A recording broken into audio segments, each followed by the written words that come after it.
नमस्कार दोस्तों, जनसभा न्यूज में आपका स्वागत है। आज 21 मार्च। फटाफट बड़ी खबर निकल के आ रही, बिग ब्रेकिंग पहली बड़ी खबर निकल के आ रही है। पप्पू यादव की पार्टी जेएपी का गठबंधन हो चुका। जी हुआ है विलय कांग्रेस में। आखिर क्या हुआ है ऐसा कि पप्पू शामिल हो चुके हैं कांग्रेस में, बताएंगे इनके बारे में। अपनी पार्टी से छोड़ रहे दामन। वहीं एक और बड़ी खबर निकल के आ रही, हिम्मत है तो बीजेपी चुनावी बॉन्ड के जरिए प्राप्त धन का विवरण दे। उद्धव ठाकरे ने खुली चेतावनी दे दी है पीएम मोदी को, बताएंगे इनके बारे में। वही सबसे बड़ी खबर तीसरी निकल के आ रही है। लोकसभा चुनाव से पहले बीएसपी को लगा करारा झटका।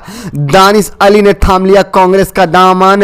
एक दिन के अंदर चौथा इस्तीफा है बीजेपी और बसपा में देखा जाए तो। वहीं एक और बड़ी अपडेट निकल के आ रही है। अखिलेश यादव ने बीजेपी पर बोला करारा हमला, कहा मोदी की गारंटी नहीं केवल और केवल घंटी है। इनके बारे में बताने वाले हैं। लोकसभा चुनाव को लेकर आखिरी लिस्ट आ चुकी है। राजस्थान से लेकर तमाम राज्यों में आखिर कांग्रेस किन प्रत्याशियों को इस बार चुन रही है, ये भी बताने वाले हैं। अंतिम चरण में होने वाले लोकसभा चुनाव 19 अप्रैल को लेकर क्या कुछ कह रहा है, ये बात करेंगे। झारखंड में किस तरह से झटका लगा है और फिर बीजेपी के नेता ने क्यों थामा कांग्रेस का दामन, ये भी बात करने वाले हैं। रोहिंग्या मुसलमानों को लेकर क्या कुछ कह रहा सुप्रीम कोर्ट। वही सबसे बड़ी खबर निकल के आ रही है। बीजेपी से टिकट नहीं मिल पाया है इस बार पीलीभीत से वरुण गांधी को। क्या हो रहे हैं विमुख, क्या जाएंगे कांग्रेस में, होगी और वापसी या सपा के साथ निर्दलीय होकर लड़ना जाएंगे। सुनो, तमाम ऐसी बड़ी खबर निकल के आ रही है जिनको जानना आपको बेहद जरूरी है। लेकिन उससे पहले आपसे एक छोटा निवेदन, अगर आप हमारे चैनल पर नए हैं तो चैनल को सब्सक्राइब वाला करना जरूर दबाइएगा। देश और दुनिया की फटाफट बड़ी खबरों को पाने के लिए दरअसल पहली और सबसे बड़ी खबर निकल के आ रही है। बिहार के राजनीति में फिर से उठापटक जारी हो चुकी है। दरअसल आपको बता दें, पप्पू यादव की पार्टी जेएपी कांग्रेस में विलय कर चुकी है। बिहार के राजनीतिक गलियारों में एक बार फिर से बड़ी खबर सामने निकल के आ रही है। सूत्रों से मिल रही खबर के अनुसार पप्पू यादव की जन अधिकार पार्टी जेएपी का कांग्रेस में बुधवार को विलय हो गया है। पप्पू यादव समेत कई नेताओं ने कांग्रेस की सदस्यता भी ग्रहण कर ली है। इससे पहले पप्पू यादव ने पत्रकारों से बातचीत के दौरान कहा था कि वो तेजस्वी यादव के साथ मिलकर बीजेपी के खिलाफ हल्ला बोलेंगे।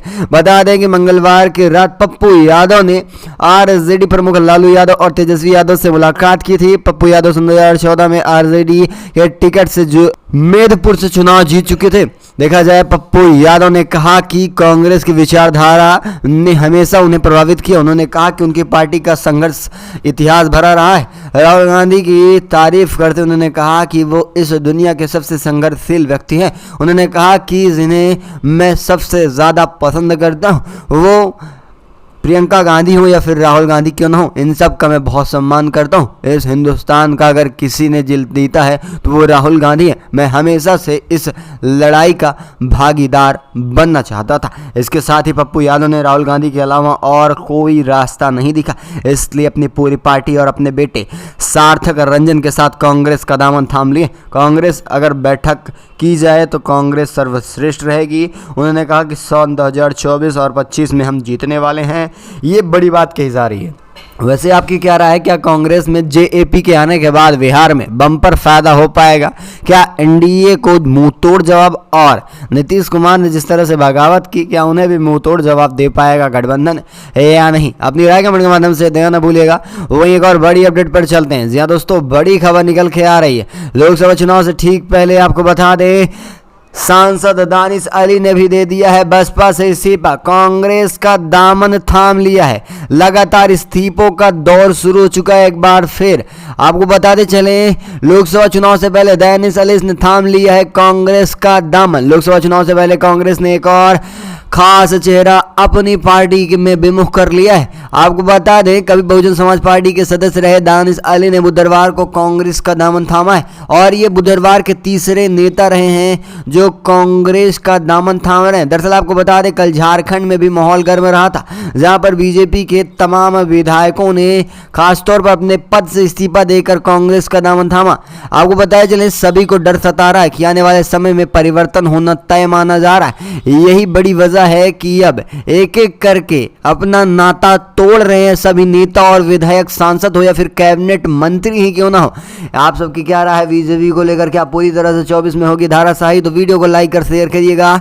एक और बड़ी खबर निकल के आ रही है। अखिलेश यादव ने बोला है करारा हमला मोदी पर, कहा इनकी गारंटी नहीं केवल घंटी रहने वाली है, क्योंकि 2014 से इनकी गारंटियों को हम देखते आ रहे हैं। सपा अध्यक्ष अखिलेश यादव ने भाजपा पर देश की संवैधानिक संस्थाओं पर कब्जा करने का आरोप लगाया। मंगलवार को ही उन्होंने बताया था किस तरह से इलेक्ट्रोल बॉन्ड को लेकर पूरी तरह से देश में लोकतंत्र के साथ खिलवाड़ किया जा रहा है। तो वहीं आपको बता दें बुधवार शाम को भी अब निर्वाचन आयोग पर भी कई बड़े सवाल उठ रहे हैं, लेकिन भाजपा एक बाज नहीं आने वाली इस बार चुनाव जीतने के लिए। वो ईवीएम के साथ चुनाव आयोग के साथ भी बेईमानी कर सकती है, ये बात कही जा रही है। वही उनका कहना है कि मोदी की गारंटी घंटी के बराबर है। आपको बता दें प्रदेश में नौकरी नहीं है, आंदोलन कर रहे हैं विद्यार्थी, घर जलकर राख हो रहे हैं, लेकिन कहेंगे कि पूरी तरह से उत्तर प्रदेश खास तौर पर दंगों से मुक्त है। उनका कहना है कि पूरी तरह से सुरक्षित है उत्तर प्रदेश। अभी प्रयागराज की घटना का जिक्र करते हुए उन्होंने कहा किस तरह से लगातार देखा जाए तो अब आरोपियों के अंदर डर भी नहीं है किसी चीज़ का, ना कानून का और ना ही योगी का। वैसे आप सबकी क्या राय, इनको लेकर अपनी राय दीजिएगा। अखिलेश यादव ने कहा कि निर्वाचन आयोग पर मतदाता सूचियों से सपा समर्थक मतदाताओं के नाम पर गलत तरीके से हटाए गए संबंधित शिकायतों पर कोई कार्रवाई नहीं हो पा रही है। इसको लेकर उन्होंने कहा कि इस बार निर्वाचन आयोग सख्त होकर चुनाव कराए। वैसे आप सबकी क्या राय, इसको लेकर अपनी राय कमेंट के माध्यम से देना भूलेगा। चलेंगे ये बड़ी खबर निकल के आ रही है, राजस्थान में उम्मीदवारों का नाम निकल के आ रहा है। तीसरी लिस्ट हो चुकी है कांग्रेस की जारी। राजस्थान में लोकसभा चुनाव को लेकर कांग्रेस अब शेष 15 उम्मीदवारों के नामों का चयन कर रही है। देखा जाए इसको लेकर दिल्ली में शाम बुधवार तक केंद्रीय मंत्री समिति में बैठक हुई थी। बैठक में शामिल होने के लिए राजस्थान के कांग्रेस महासचिव जितेंद्र सिंह, पूर्व डिप्टी सीएम सचिन पायलट, प्रदेश अध्यक्ष गोविंद डोटासरा शामिल रहे थे। और बताते चले दिल्ली में मंगलवार से ही खासतौर पर कांग्रेस की केंद्रीय चुनाव समिति की बैठक हो रही थी राजस्थान सीट को लेकर। और राजस्थान में कुछ ऐसी सीटें रही हैं जैसे बीकानेर, अलवर, भरतपुर उम्मीदवारों को लेकर अभी भी असमंजस बना हुआ है। वहीं सीकर और खासपुर, जयपुर ग्रामीण, श्री गंगानगर के उम्मीदवारों का नाम सामने निकल के आ रहा है। वैसे आप सबकी क्या राय है खासतौर पर राजस्थान को लेकर, क्योंकि जिस तरह से आपने देखा था विधानसभा चुनाव में वहां पर फेर बदल हुई, अब उसके बाद क्या लोकसभा चुनाव में कुछ इसी तरह से बीजेपी करना चाहेगी या नहीं, अपनी राय दीजिएगा। चलेंगे अगली एक और बड़ी अपडेट निकल के आ रहे, रोहिंग्या मुसलमानों को लेकर सुप्रीम कोर्ट का बयान निकल के आ रहा है। केंद्र सरकार ने सुप्रीम कोर्ट को बताया कि अवैध रोहिंग्या मुस्लिम प्रवासियों को भारत में बसने का कोई अधिकार नहीं है। साथ ही सरकार ने बताया कि अवैध तरीके से भारत में रहने वाले लोगों के खिलाफ कानूनी कार्रवाई की जानी चाहिए। सरकार ने बताया कि रोहिंग्या मुसलमान भारत में पूरी तरह से असुरक्षा फैला रहे हैं। उन्होंने कहा कि सुरक्षा ना हो पा रही है, कहीं ना कहीं ये मुस्लिमों का नाम भी खराब कर रहे हैं। टाइम्स ऑफ इंडिया की रिपोर्ट के अनुसार सरकार ने शीर्ष न्यायालय अवैध रूप से भारत में प्रवेश करने वालों को शरणार्थी का दर्जा दिलाने के लिए पूरी तरह से कार्यपालिका विरोध में रहनी चाहिए। सरकार की तरफ से दाखिल हल्फनामे में शीर्ष न्यायालय के कई फैसलों का जिक्र हुआ। इसमें सरकार ने कहा है कि विदेशी अनुच्छेद 21 के तहत स्वतंत्रता के अधिकार का हनन हो रहा है।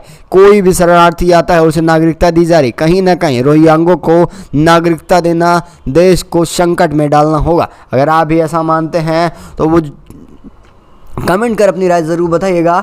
एक और अपडेट निकल के आ रही है, बड़ी खबर निकल के आ रही है, बीजेपी से पूरी तरह से मुंह मोड़ चुके हैं लगता है इस बार पीलीभीत से वरुण गांधी। इस बार टिकट नहीं मिल रहा है पीलीभीत से वरुण को। आपको बता दें कि अगर भारतीय जनता पार्टी वरुण गांधी को पीलीभीत से लोकसभा का टिकट नहीं दे रही तो वो निर्दलीय चुनाव लड़ेंगे या फिर सपा के साथ जाना चाहेंगे या कांग्रेस के साथ अपनी घर वापसी करेंगे, क्योंकि वरुण गांधी ने खास तौर पर एक बड़े प्रतिनिधि के रूप में पीलीभीत से लड़े हुए हैं और सांसद भी रह चुके हैं। सांसद के नाम का उनका पर्चा दाखिला भी नहीं हो पाया है। वहीं यहाँ पर देखा जाए सबसे बड़ी बात ये निकल के आ रही कि दिल्ली से आए 4 पर्चे पूरी तरह से नॉमिनेट कर दिए गए हैं, अब उन्हें वापस भी नहीं लिए जा रहे हैं। इसका मतलब ये कि इस बार खास तौर पर वरुण गांधी की घर वापसी हो जाएगी या फिर निर्दलीय नामांकन कर चुनाव लड़ेंगे। अब ये देखने वाली बात होती है क्या बीजेपी लास्ट तक टिकट देगी क्यों नहीं। वैसे आप सबकी क्या राय इसको लेकर, क्योंकि अभी तक रायबरेली और अमेठी को लेकर तीनों पार्टियों के अंदर असमंजस बना हुआ है, वो चाहे कांग्रेस हो, सपा हो या फिर क्यों ना बीजेपी हो। अपनी राय ज़रूर दीजिएगा। चलेंगे अगली एक और बड़ी अपडेट निकल के आ रही, बड़ी खबर, कोर्ट में पेशी नहीं होनी चाहिए, हो रही है दिक्कत, केजरीवाल ने बताया, वजह है गिरफ्तारी। जी हाँ, बड़ी खबर निकल के आ रही है, कथित तौर पर शराब घोटाले मामले में ईडी की ओर से जारी 9 समन के खिलाफ हाई कोर्ट पहुंचे। दिल्ली के मुख्यमंत्री अरविंद केजरीवाल की याचिका पर एक बार फिर से सुनवाई हुई। हालांकि कोर्ट ने उन्हें कोई भी फौरती राहत नहीं दी है। बता दें, सुनवाई में 1 महीने के भीतर एक बार फिर से सुनवाई करने को कहा गया। ऐसे में देखा जा रहा है कि केजरीवाल क्या फिर से न्यायालय के समक्ष होंगे या नहीं। लेकिन उनका यह भी कहना है कि अगर वो न्यायालय के सामने आ रहे हैं तो उन्हें गिरफ्तार कर लिया जाएगा और चुनाव नज़दीक है। बीजेपी ये करने में ज़रा भी पीछे नहीं हटेगी, क्योंकि विपक्षियों को परेशान करना है उसका परम धर्म रहा है, और क्योंकि इससे उसे डर सताता है कि अगर विपक्षी पार्टियां बाहर रहेंगी तो कहीं ना कहीं चुनाव बिगड़ सकता है। वैसे आप सबकी क्या राय, इसको लेकर अपनी राय दीजिएगा। चलेंगे एक और बड़ी अपडेट निकल के आ रही। चौधरी चरण सिंह को भारत रत्न नहीं मिलता तो बीजेपी से नहीं करते गठबंधन। आरएलडी का बड़ा बयान निकल के आ रहा है, यानी कि आरएलडी का साथ पाने के लिए किसी को भी दिया जा रहा है भारत रत्न। ये है बीजेपी की रणनीति। आरएलडी के राष्ट्रीय महासचिव त्रिलोक त्यागी ने एक बार फिर बुधवार को बीजेपी की ओर से पूर्व प्रधानमंत्री चौधरी चरण सिंह को भारत रत्न दिए जाने के कारण ही वो आरएलडी का गठबंधन बीजेपी में किए। इसके बाद वे वेस्ट यूपी की 25 सीटों का माहौल बदल दिए हैं।